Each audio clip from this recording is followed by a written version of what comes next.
Welcome back to the Deep Dive. Today, we're cracking open a really specific, really fascinating part of the longevity puzzle, straight from one of the leading voices in the field. That's right. We're diving deep into Chapter 4 of Peter Attia's book, Outlive, specifically the chapter titled Centenarians, The Older You Get, the Healthier You Have Been. And our mission in this deep dive, to look only at what this chapter tells us about people who live to 100 and beyond.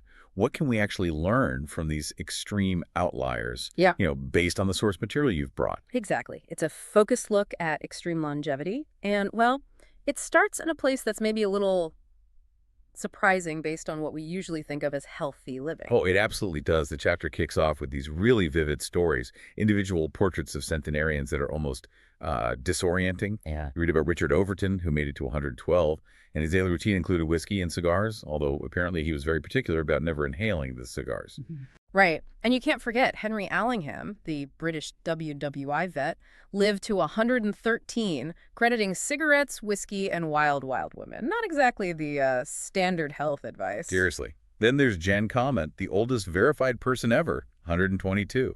Rode a bicycle until she was 100, smoked until 117. Smoked till 107. Joked about her wrinkles, and supposedly ate a pound of chocolate a week. A pound? Or Mildred Bowers, 106, with her daily 4 p.m. beer. Right. And Teresa Rowley, 104, swearing by daily Diet Coke. Ruth Benjamin, 109, daily bacon and potatoes. And Emma Morano at 117, famous for 3 eggs a day, 2 of them raw. It's quite the lineup. And taken at face value, like you said, it might make you think the secret is, I don't know, a Denny's breakfast with Jim Beam and a cigar. Which clearly doesn't make any sense. And that's exactly the author's point right at the start. These anecdotes, they're memorable, they grab your attention, but if you try to draw conclusions only from these, isolated stories, you're going to be way off track. Yeah, they tap into that wish for a simple, maybe even a rebellious secret, right? Totally. So the real questions the chapter dives into are, if it's not the whiskey and bacon, what do these healthy centenarians actually have in common? Is there something real we can actually learn? Are they living this long because of these habits, or more likely despite them? Is it just pure luck, or is there some pattern? Exactly. And to get at those deeper questions, you absolutely have to move beyond just the handful of captivating stories. Yeah. You need to look at the research, the bigger picture. Right. Studies on large groups of centenarians. Which is where work like Nir Barzilai's study on Ashkenazi Jewish centenarians comes in. And interestingly, the findings there seem to, challenge some common beliefs about what it takes to live that long. How so? Well, surprisingly, this research indicates that centenarians were often not these paragons of health consciousness throughout their lives. Really? Yeah, many had smoked or drank or were overweight at points. Get this. Centenarian males in that study were actually less likely to report exercising regularly at age 70 compared to guys the same age who didn't live as long. Huh. So that image of the super disciplined health nut isn't always the reality for these folks, based on that research anyway. It seems not. Which naturally leads us to consider just how incredibly rare these individuals are. Like statistically speaking. Exactly. And maybe the potential for an outsized role for genetics. And the numbers really drive home that rarity. The source mentions fewer than 100,000 centenarians in the U.S. a few years back. That's tiny, like 0.03% of the population. Roughly 1 in 3,333 people. And if you look at supercentenarians, those 110 and older, the group shrinks dramatically, only around 300 worldwide at any given time. Wow. The chapter points out it's actually a smaller club than the number of billionaires. That really puts it in perspective. Yep. Okay, so what about the genes? We hear genetics only account for, 20-30% of lifespan variation overall? Right, those broader twin studies suggest that. And this is a crucial insight from places like the New England Centenarian Study genetics seem to matter more when you're talking about extreme longevity. So it's different for the outliers. It seems so. Being the sister of a centenarian makes you 8 times more likely to reach 100 yourself. And a brother, a remarkable 17 times more likely. 17 times. That's huge. Though, as the author notes, I guess that could also be influenced by, growing up in a similar environment, similar habits. Sure, environment plays a role too, absolutely. Having long-lived parents is definitely a common factor. Yeah. But for many of us, maybe like you, maybe like me, we don't have that obvious genetic winning ticket. Right. I don't think anyone in my family hit 100. So the really compelling question the book raises is, Can we somehow replicate the phenotype, those functional traits that let these people resist disease and survive so long, even if we weren't born with their exact genotype? Can we sort of engineer that outcome, intentionally work toward outliving what our genes might otherwise suggest?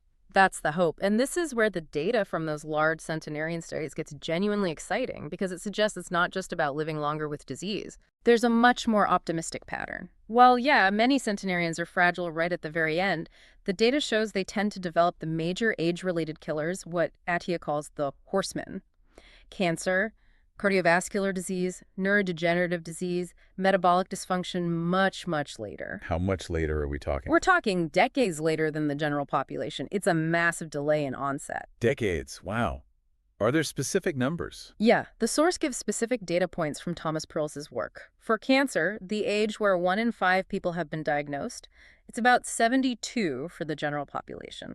For centenarians, it's age 100. That's a 28-year delay. Exactly. And for cardiovascular disease, the threshold for 1 in 4 people diagnosed is around age 75 normally, but it's 92 for centenarians, a 17-year delay. Okay, that's significant. And it's similar for other things. Osteoporosis hits about 16 years later.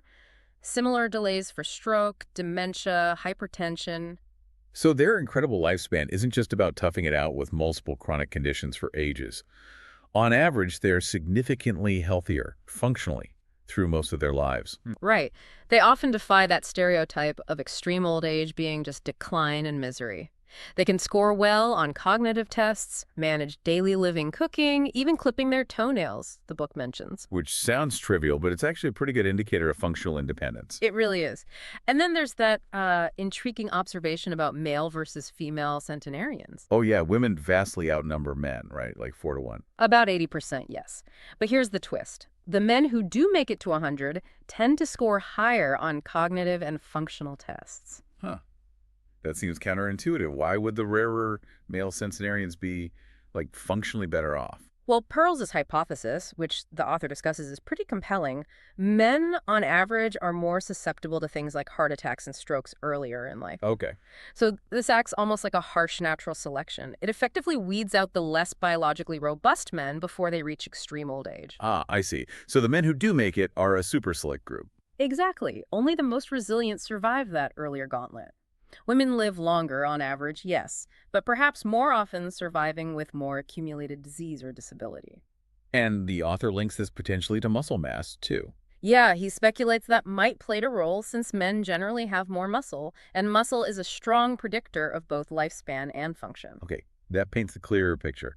So male longevity might represent this peak resilience, while female longevity is maybe a broader survival curve, sometimes including more years of what Attia calls the marginal decade. Precisely. And what this whole pattern in centenarians really illustrates is this concept of a phase shift. Phase shift. Yeah, their entire lifespan and health span curve is fundamentally shifted, maybe a decade or 2 or even 3 to the right compared to the average person. Meaning they're biologically younger? In a sense, yes.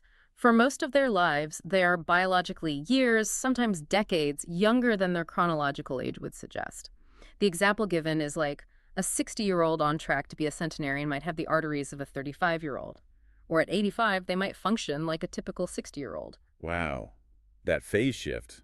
That's really the goal, isn't it? Somehow earn that shift ourselves. That's exactly it. And it ties directly into this other key concept, compression of morbidity. Right, shrinking the time you spend sick at the end. Exactly. Think about that idea of the marginal decade, the time spent living with significant illness or disability, versus the bonus decades of healthy, functional life. Okay. Traditional medicine, medicine 2.0 as Attia calls it, often focuses on treating diseases once they're established. And while it can delay death, sometimes it actually lengthens the period of illness at the end. It expands the marginal decade. Right, keeping people alive longer, but not necessarily healthier. But centenarians, on average, seem to do the opposite. They spend a much shorter period in that state of significant decline or disease before they die. They manage to compress that period of morbidity right at the very end. While simultaneously extending their health span, their functional years, significantly. Precisely. And that, according to the author, is the central aim of Medicine 3.0, to intentionally achieve a life course that mirrors that centenarian pattern, maybe even improve on it. So, longer life, excellent function, freedom from chronic disease for as long as possible, and then a relatively brief period of decline. That's the goal. Centenarians often get this almost by accident, genes or luck. The rest of us, the book argues, have to strive for it deliberately. Okay, so if genetics play this bigger role in extreme longevity, the obvious next step is trying to find those specific longevity genes. That was definitely the hope. That was the driving force behind these large genome-wide association studies, or GDUS, sequencing thousands of centenarian genomes, looking for common genetic variants that might give them this edge. And what did they find? The magic bullet. Well, this is where it gets surprising again. Researchers came up, well, almost empty-handed. Really, after all that sequencing? Yeah. These incredibly long-lived individuals had very little in common genetically that just screamed, longevity gene. That feels counterintuitive. Yeah. If living longer is good, why doesn't evolution just, give us all those genes? Well, it comes down to how natural selection works. Evolution basically optimizes for successfully reproducing and raising offspring to maturity. Right, pass in your genes. Exactly. Its selective power weakens a lot after reproductive age. So, genes that might cause problems later in life, things that increase your risk of, say, baldness or Alzheimer's, after you've likely had kids, they aren't strongly selected against. Because you've already passed them on by then. That's the antagonistic pleiotropy idea. That's the concept. So most of us, and probably even some centenarians, are carrying genes that might set us up for trouble down the line just because evolution didn't really have a reason to filter them out aggressively. So the theory is, maybe centenarians don't have a bunch of unique longevity genes, but maybe they have other protective genes. Genes that help them withstand the negative effects of those common lousy genes that pop up later in life. That's one leading idea. They might have genes that offset the flaws. But it's unlikely to be one single gene doing all the work. It's probably the cumulative effect of many different genes, each contributing a small benefit. The author calls it a game of inches. A game of inches. But that idea, while maybe less dramatic than finding one super gene, is actually kind of empowering for those of us without centenarian relatives, isn't it? I think so, yeah. It suggests that maybe small, incremental benefits from lots of different places could potentially add up. They could help us replicate some of that outcome. Exactly. And while those big genome studies didn't find one single answer, a few candidate genes have consistently popped up in different studies around the world, and they're very relevant to the strategies the book discusses later. Okay, like which ones? I know APOE is a big one, often linked to Alzheimer's. Right. APOE is crucial for transporting cholesterol, especially in the brain, and it also influences glucose metabolism. It comes in different versions, E2, E3, and E4. And E4 is the risky one for Alzheimer's. E2 is protective. Generally, yes.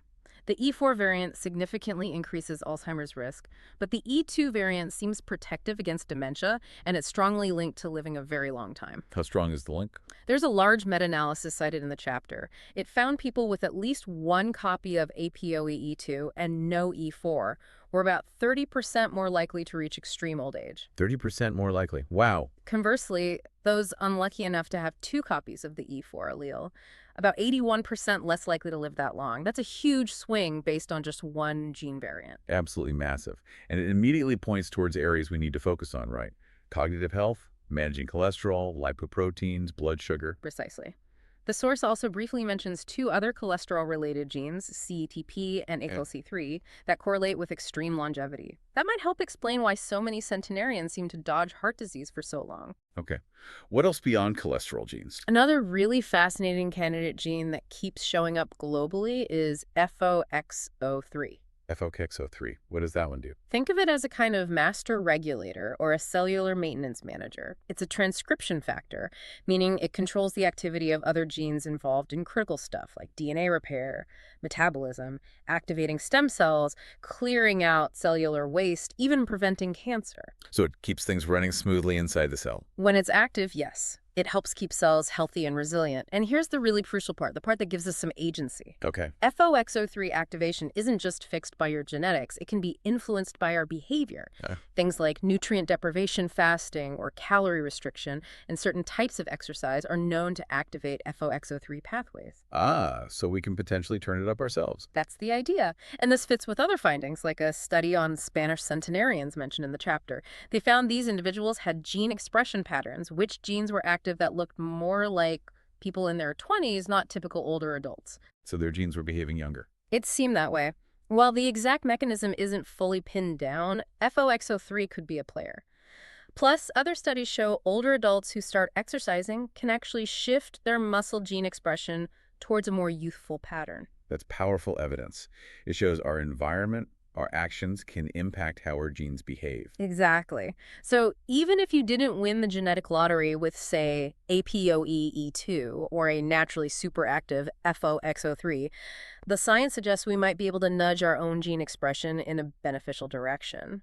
We can use lifestyle choices to mimic some of that genetic luck. Okay, that's a really hopeful message. It is. And it brings us back to viewing centenarians not just as these rare curiosities, but as a kind of natural experiment. Right, proof of concept. Exactly. They demonstrate that it is absolutely possible for a human body to resist and delay the onset of chronic age-related diseases for decades longer than average. And that really highlights the limitations of the old way, medicine 2.0, which often waits until a disease is established and then treats it in isolation.